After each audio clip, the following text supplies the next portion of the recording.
What's going on, guys? Here to talk to you about Godzilla vs. Kong. I am so excited to talk about this movie. That trailer looked amazing. I'm not going to give you a full reaction to it. I'm just going to give you my quick thoughts and some predictions, and we'll go from there, okay? So, not everyone's a huge fan of this universe that they've created, and to be fair, they've only got like 3 films under their belt so far. Most of them have been pretty good. I've actually really liked all of them. The only one I really had an issue with was the first Godzilla because it was just so slow. So slow, in fact, your clothes will be out of style by the time the credits roll. Godzilla really didn't have much of a presence in the film. He's only on screen for about 8 minutes. But they were the coolest 8 minutes Godzilla's ever had on screen. Am I right? But seriously, Godzilla is the main character of the movie, and he's barely in the movie. There's a few things I really like about this trailer, and I am a sucker for a good trailer because I can't help it but watch the trailer when it comes out. I admire when people can actually restrain themselves from watching a trailer, because as soon as a trailer comes out for a movie that I want to see, I watch it. Even though I know most of the time now they're going to spoil major plot points. Like how Godzilla has been terrorizing humans and is suddenly the villain.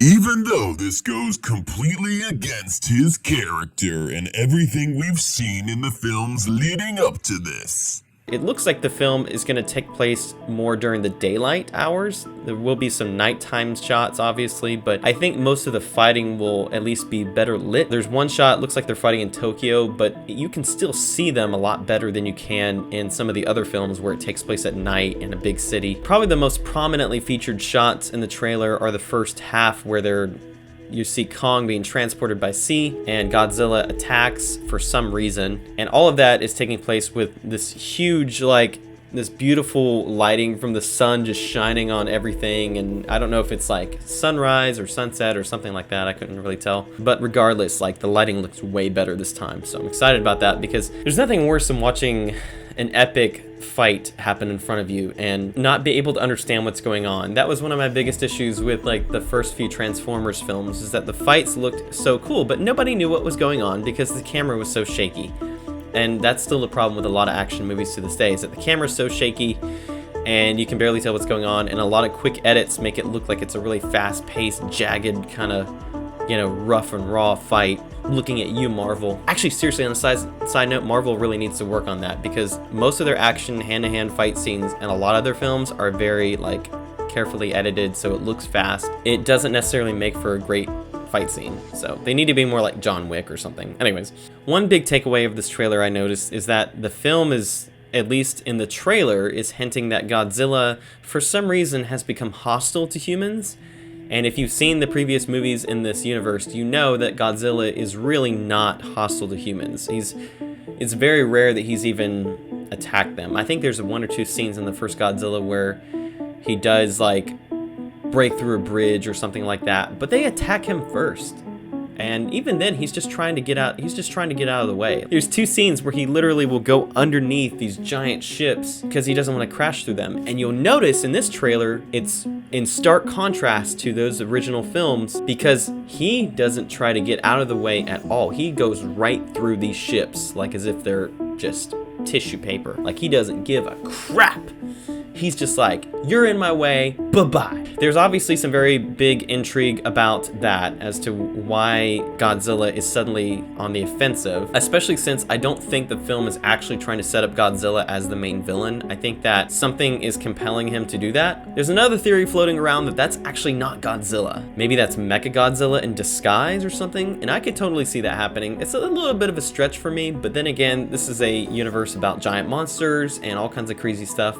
So who knows? Maybe anything's possible. If they're gonna resurrect Ghidorah and make him into some kind of, cyborg robot something, then hey, I guess anything's fair game, right? So I'm hoping that they don't paint Godzilla as a strict villain or something, because that's gonna be okay, nobody's gonna believe that. Not for a second. Not in this universe. Now, maybe in certain versions of Godzilla, he's obviously a villain, but this version of Godzilla has proven to be benevolent and to be a protector of Earth and to care enough about humans to actually try to protect them. So that doesn't mean he doesn't cause some destruction along the way, but it does mean that his humans are not a threat to him, basically. But for whatever reason, he seeks out Kong and they get into the big brawl. You can see that Kong has obviously also gotten a lot bigger. Prepare to be awed as you stare in amazement at the size of King Kong, as you wonder, what are they feeding this monkey? I mean, he's about as big as Godzilla in the shots that I've seen. He's about as tall,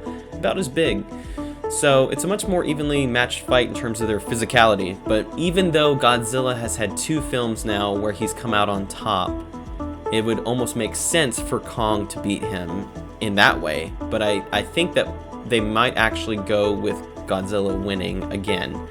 And then maybe they'll have another matchup or something in the future. I don't know. Or maybe Godzilla will win one fight and Kong will win the next. Maybe they'll just go back and forth until, somebody else enters the picture, a la Batman versus Superman, where they're forced to team up and actually take down a bigger villain together. Be in awe as you see these 2 good guys duke it out to the death for some reason, until they finally realize that they have to team up to take down the big bad. One big issue I had with this trailer, the music.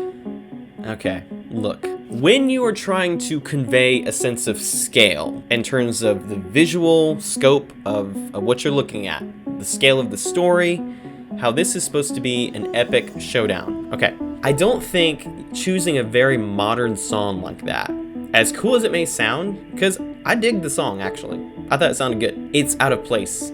It doesn't feel epic to me. It feels like any other kind of action film where 2 guys are going head to head. It might as well be Fast and Furious.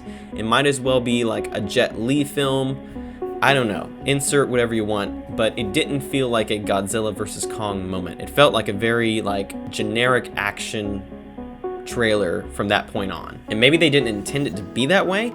Maybe this is overly harsh of me to say that, but I just don't like something like that being inserted into a trailer where it feels like they could have created some kind of amazing orchestral piece, something unique to that trailer. It's one of the reasons why I liked King of the Monsters trailer so much, even though it wasn't using necessarily a new piece of music. It was a trailer that really sucked me in and was really beautiful to watch because it had some really gorgeous shots. This is supposed to be like the big one out of these films. The King of the Monsters was a pretty big film, but I think this is going to be the big one because you don't just have the protagonist and the antagonist. Now you have 2 protagonists going head to head with possibly some antagonist in there, or one of them playing a temporary role of antagonist. The idea that I'm presenting here basically is that if you want to bring in, if you want to maximize your audience, you don't want to alienate one group too much or the other. So, okay, I'm a millennial.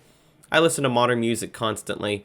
I also like a lot of oldies, but I can recognize that something from an orchestral piece would suit better for a trailer like this. Honestly, I just think it does.